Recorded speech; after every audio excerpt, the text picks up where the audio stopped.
A lot of people will put on this stigma, and we need to realize there is most of the time a backstory why that father is single, and too many individuals make a judgment on the front end without knowing the back end.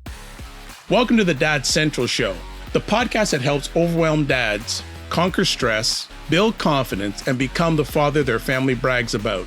Join Drew Solon, a leadership coach and father of five, and Ed Gow Jr., a fatherhood advocate and contributor to the Good Men Project, as we guide you through the journey of fatherhood. We'll show you how to connect deeply with your family, manage your time and energy better, and master tools to become the dad you want to be. Let's get started. What is up, everybody? It's Ed Gow Jr. from Dad Central, and it's beautiful blue today. Beautiful blue. Drew Solon of Dad Central.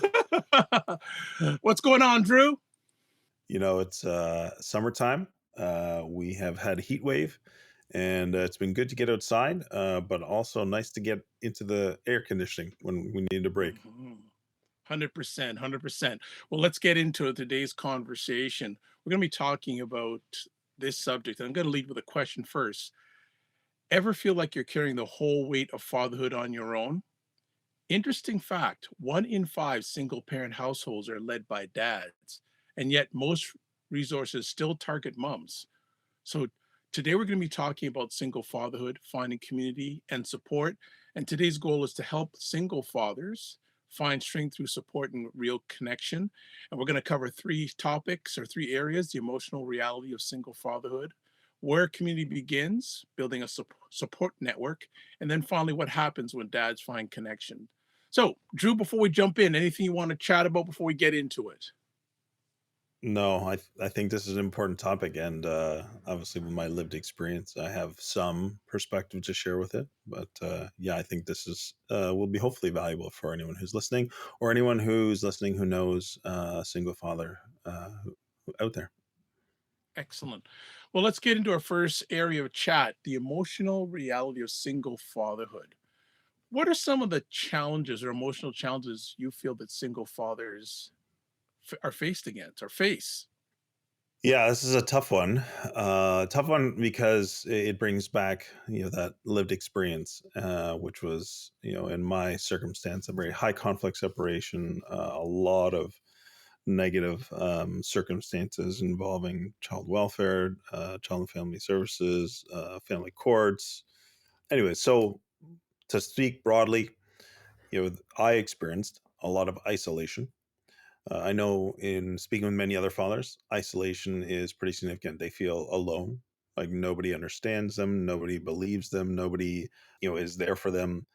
You friends that you thought were friends turn on you. It can be very challenging. So I think the isolation, and we know dads already feel isolated just generally in their fatherhood, but when you go through this aspect of separation, I think the other part of the isolation, which if I turn it more internally, is when let's say a relationship breaks down, or you're in this dynamic of being a single parent. Primarily, if the relationship is broken down, is that there's shame, there could be guilt.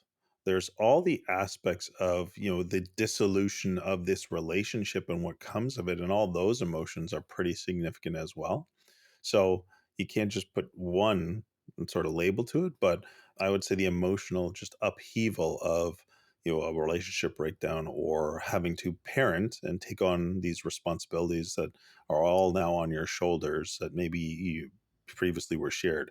So there's it can go pretty deep, but I would say isolation pretty challenging, and then the emotional weight of a relationship breakdown and new responsibilities.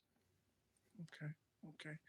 I also want to add too that there can be a stigma in regards to this area too. So a lot of, whether we like it or not, the world has a stigma about single fathers, right?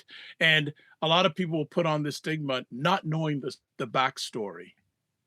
And we need to realize there is most of the time a backstory why that father is single, and too many individuals make a judgment on the front end without knowing the back end. Drew, anything you're wanting to add to that piece at all? Yeah, I'm thinking of the movie. I think it's Blended, where Adam Sandler is sitting down and he's having dinner with Drew Barrymore, her character, and you see the stigma in this scene where it's like, well, what happened? Like, why is this guy a single dad? He's got three daughters, and the reality is his wife died of cancer, and she kind of put her foot in her mouth because she was judging him. And I think that's a very real representation of what it's like with this whole idea of stigma is that there's always a judgment before the story is actually known. And I think this is the reality of the world we live in. And it comes in all shapes and sizes. So it's not, just for single fatherhood. It's in a lot of different areas. But it's the truth. And I think it's the reality we need to actually face. And the more you face it, I think the more that you can actually deal with it.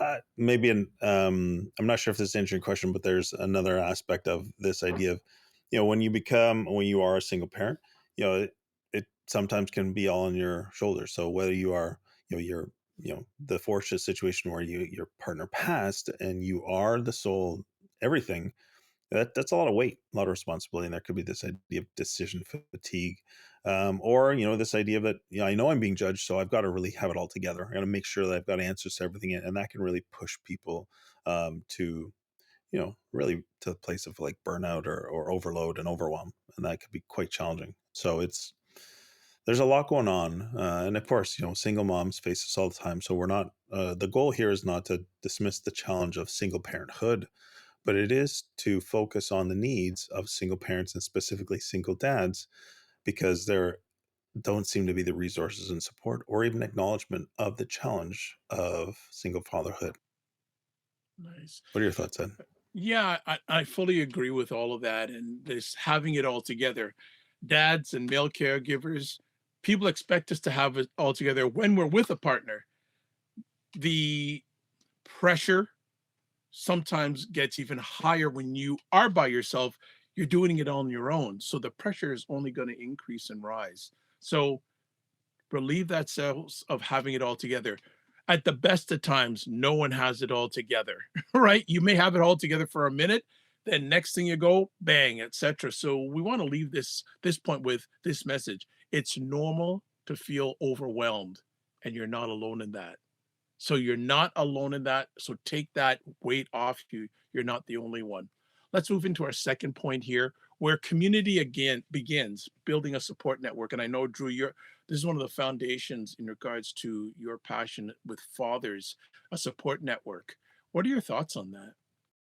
Well, when I was going through my circumstance, my thoughts were if I didn't have friends, if I didn't have family, then for me, if I didn't have a faith, I'm like, no wonder single dads or separated dads or divorced dads like struggle.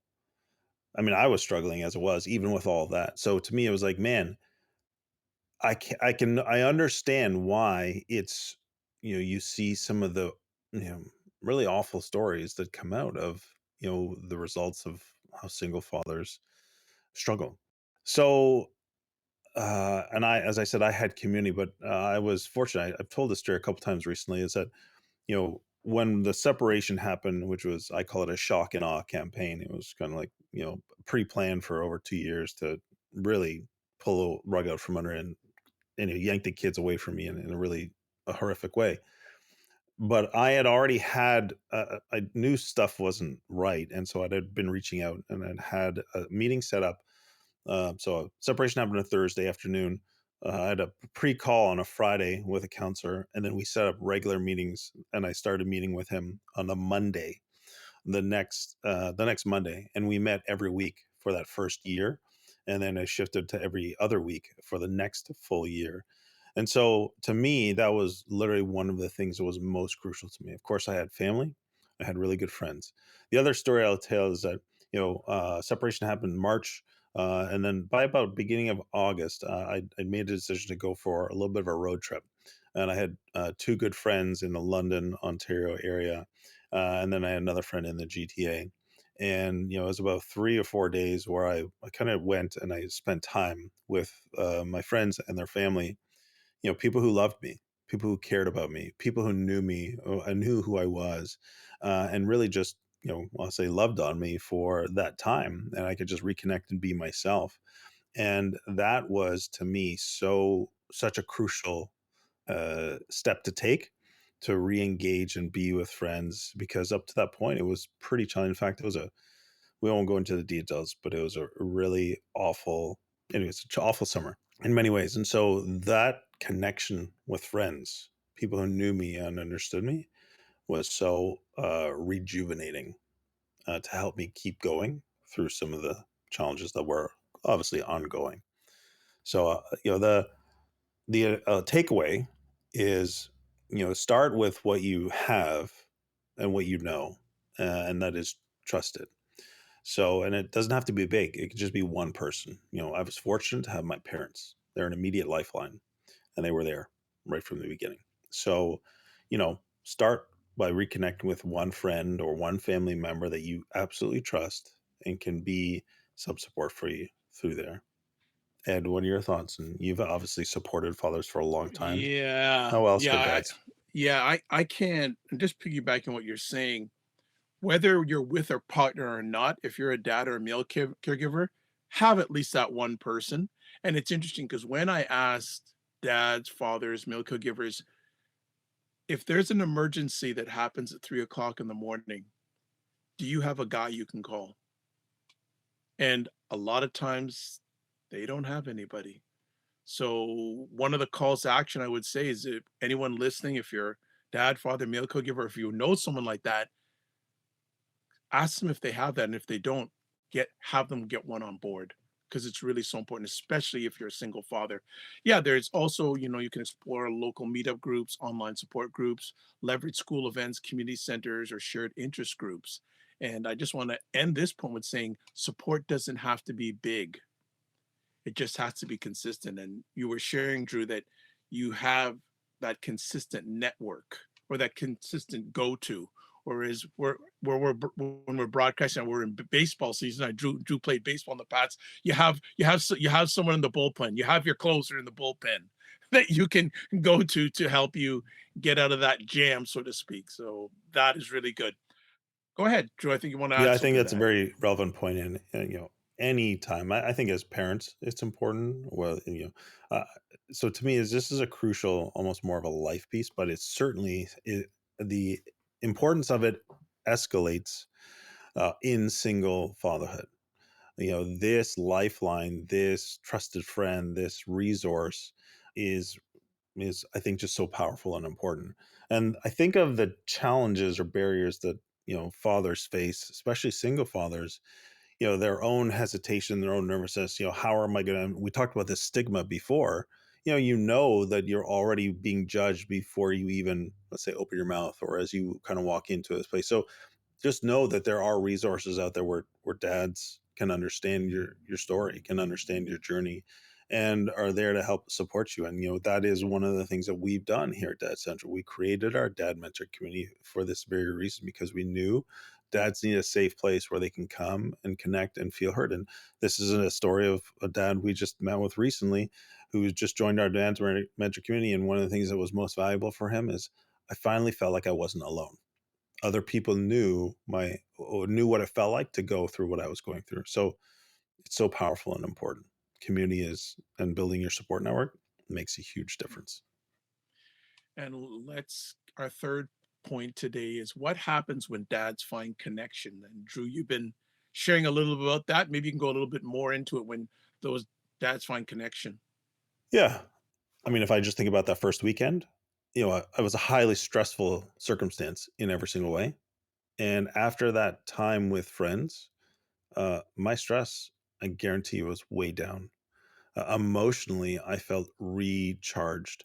I had people who I knew cared for me, and they expressed it clearly.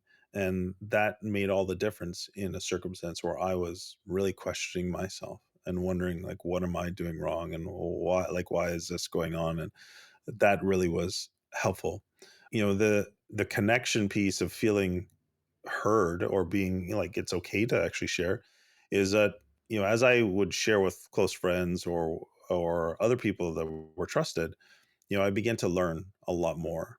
I began to understand a lot more. I began to connect the dots. I remember one foundational conversation with a friend who'd known us mutually, and this person had done some professional was a professional, a mental health professional, but had done some advanced training, and they asked me 2 or 3 quick questions, and my answers, and they were like, "Yep, this is kind of the clues and signs, and this is what I was suspecting." And that was like unlocking a key piece of understanding the dynamic and what was going on, and gave me so much insight and understanding and helped me just learn.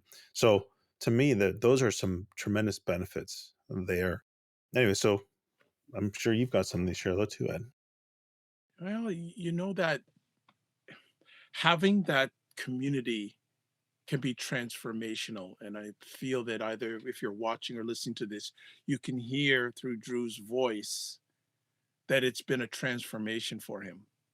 And having that community where you can have a safe and brave space is so important, where you can model healthy relationships, because if you're a single dad and you have healthy relationships, it's also going to reflect with you and your kids are going to see those healthy relationships, and it's a great model for them. And creating that safe and brave space is so important to me. Like, it's one of my foundational phrases when um, we're speaking with dads. And Drew and I spoke with a father earlier on this week, and I feel we created a safe and brave space for him, and he just expounded.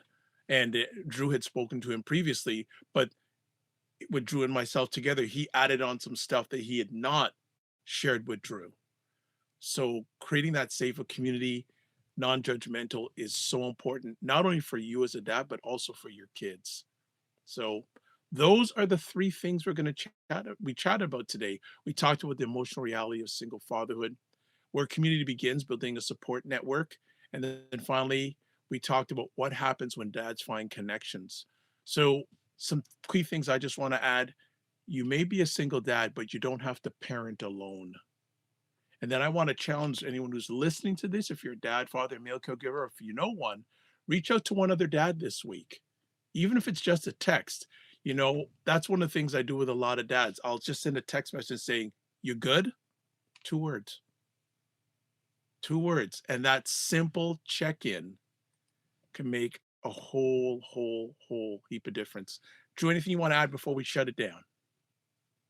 I think that the journey of single fatherhood, and not that I've experienced it to the extent of maybe those who are listening who are years and years into their single fatherhood journey, but it is definitely challenging, but the most important and valuable work that I think you can do. Obviously you have to provide for your family as best you can, but the relationship, and the presence of you as a single father in your children's life is so crucial. And I think the final thing I'll say is, remember, your role is not to be mom and dad. You can't replace mom, but you can be a fantastic father to your child in a way that helps their um, builds them in what's going to help them be the most successful in their life, and you are needed for that. So just want to encourage dads that you've got this, we've got your back, and keep going. Okay, so as we close it down today, a few quick things. First, I want to thank Drew for sharing some of his journey. Also want to thank our listeners and viewers for showing up for this show. And also want to say and reaffirm that support is possible, available, and worth seeking. So, Dad Central, a parenting podcast to reduce stress and build confidence in fatherhood. Again, our show is sponsored by Dove Men Plus Care. Dove Men Plus Care believes that care is the best of a man, because when men care for themselves and others, there's a positive impact. So, as always, want to thank you to giving the most important thing, your time, for checking out our show today. And as always, be well and keep the faith. Take care.